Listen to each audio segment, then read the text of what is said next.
রহিম দারুস সালাম থানা যুবদল কর্তৃক আয়োজিত আজকের এই অবস্থান কর্মসূচিতে আমাদের মাঝে উপস্থিত আছেন দারুস সালাম থানা যুবদলের সাবেক সহ-সাধারণ সম্পাদক মোহাম্মদ শামসুদ্দিন। আমাদের মাঝে উপস্থিত আছেন 12 নং যুবদলের সাবেক সাংগঠনিক সম্পাদক মোহাম্মদ বাবুল ব্যাপারী। আমাদের মাঝে উপস্থিত আছেন 12 নং ছাত্র দলের সাবেক সাধারণ সম্পাদক মোহাম্মদ ইয়াসিন, সাবেক প্রচার সম্পাদক মোহাম্মদ ফরিদ হোসেন। আমাদের মাঝে উপস্থিত আছেন দারুস সালাম থানা যুবদলের যুবনেতা মোহাম্মদ মমিন। আমাদের মাঝে উপস্থিত আছেন দারুস সালাম থানা যুবদলের অন্যতম পরিশ্রম নেতা 10 নং যুবদলের ভবিষ্যৎ কান্ডারি মোহাম্মদ হামিম। আমাদের মাঝে উপস্থিত আছেন দারুস সালাম থানা যুবদল অন্তর্গত 9, 10 এবং 12 নং যুবদলের বিভিন্ন পর্যায়ের নেতৃবৃন্দ। সকলকে আসসালামু আলাইকুম। সম্মানিত নেতৃবৃন্দ, আপনারা জানেন, ইতিমধ্যে জানেন যে আওয়ামী লীগের প্রেতাত্মারা বাংলাদেশের মানুষ আজ 17 বছর পরে শান্তিপূর্ণভাবে ঈদ উদযাপন করলো, পবিত্র রমজান উদযাপন করলো। এটা ওদের সহ্য হচ্ছে না। ওরা সব সময় দেশের বিরুদ্ধে চক্রান্ত করেছে, এই চক্রান্ত এখন অব্যাহত আছে। তারই ফলশ্রুতিতে আজকে আমরা খবর পেলাম তারা নাকি মাঠে নামবে। এটা হাসির বিষয়। তারা যদি মাঠে নামতো, তাদের নেত্রী সেই বোরকা পরে 5ই আগস্ট পালিয়ে গিয়েছিল, তখন তারা কই ছিল? তারা তাদের শক্তি পুলিশ, তাদের শক্তি বিভিন্ন আইন শৃঙ্খলা বাহিনী।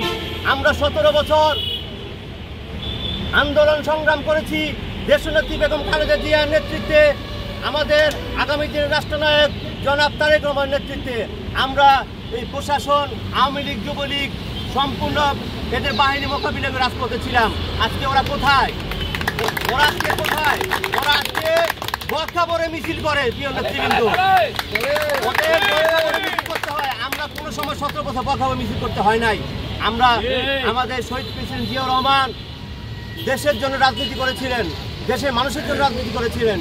তার রাজনীতি ছিল দেশ এবং দেশের মানুষের কল্যাণে। আর আওয়ামী লীগের রাজনীতি আওয়ামী লীগের কল্যাণে রাজনীতি করেছিল। তারা, আপনারা জানেন সংগ্রাম নেতৃবৃন্দ, তারা একটি পার্শ্ববর্তী দেশের প্রেসক্রিপশনে সেই 71 সাল থেকে 2024 সাল পর্যন্ত যেই কয়বার চক্রান্তের মাধ্যমে ক্ষমতা এসেছে, তারা সেই পার্শ্ববর্তী দেশের স্বার্থ রক্ষে রাজনীতি করেছে। দেশের স্বার্থ বিরঞ্জন দিয়ে তারা আমাদের দেশের ক্ষতি করে জনগণের বিরুদ্ধে অবস্থান নিয়েছিল।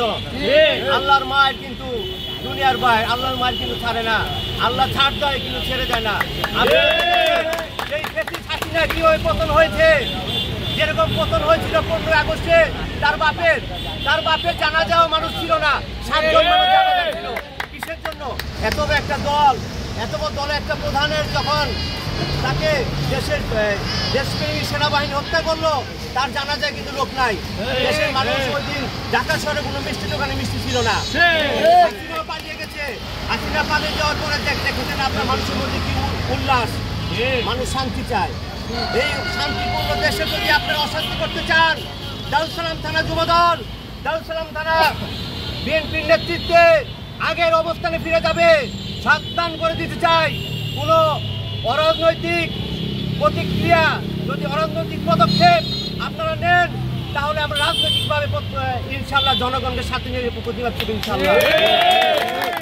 চাই যেখানে আওয়ামী লীগ, যুবলীগ, ছাত্রলীগ দেখবেন ধরে আইন শৃঙ্খলা বাহিনী তুলে দিবেন। এরা জানি কোনো রকমের দেশের যানবাহনের, দেশের মানুষের কোনো ব্যবসায় ক্ষতি করতে না পারে। এই সজাগ আপনার সকলে, আমি চেষ্টা করি সবাই সজাগ থাকবেন। আপনারা জানেন আমরা দীর্ঘ 17 বছর আমাদের পরিবার পরিজন নিয়ে ঈদ উদযাপন করতে পারি নাই। আমাদের অনেক আত্মীয় স্বজন মৃত্যুবরণ করেছে, আমরা জানাজাও করতে পারি নাই। আমরা এলাকা ঢুকার আগে তাদের পেট্রোল বাহিনী হাজির, আমরা তাদের জানাজাও করতে পারি নাই। আল্লাহর কাছে আমরা চেয়েছিলাম, আল্লাহ তুমি তো উত্তম পরিকল্পনাকারী। আল্লাহর পরিকল্পনা আমরা জানতাম না। আল্লাহর কাছে লাখ কোটি শুকরিয়া যে আল্লাহর পরিকল্পনা এমন ছিল যে আওয়ামী লীগ বাংলাদেশে নাই। এখন আওয়ামী লীগ রাস্তায় নামেন, আপনারা জনগণের বিরুদ্ধে অবস্থান নেন, জনগণই প্রতিবাদ করে দেবে ইনশাল্লাহ। এবং বক্তব্য ব্যক্ত করে আমি আমার বক্তব্য শেষ করছি। বাংলাদেশ জিন্দাবাদ, বাংলাদেশ জাতীয়বাদী দল জিন্দাবাদ, বাংলাদেশ জাতীয়বাদী যুব দল জিন্দাবাদ, শহীদ প্রেসিডেন্ট জিয়া অমর হোক, দেশনেত্রী বেগম খালেদা জিয়া জিন্দাবাদ, আমাদের আগামী রাষ্ট্রনায়ক বিএনপি জিন্দাবাদ। সকলকে ধন্যবাদ। আসসালামু আলাইকুম।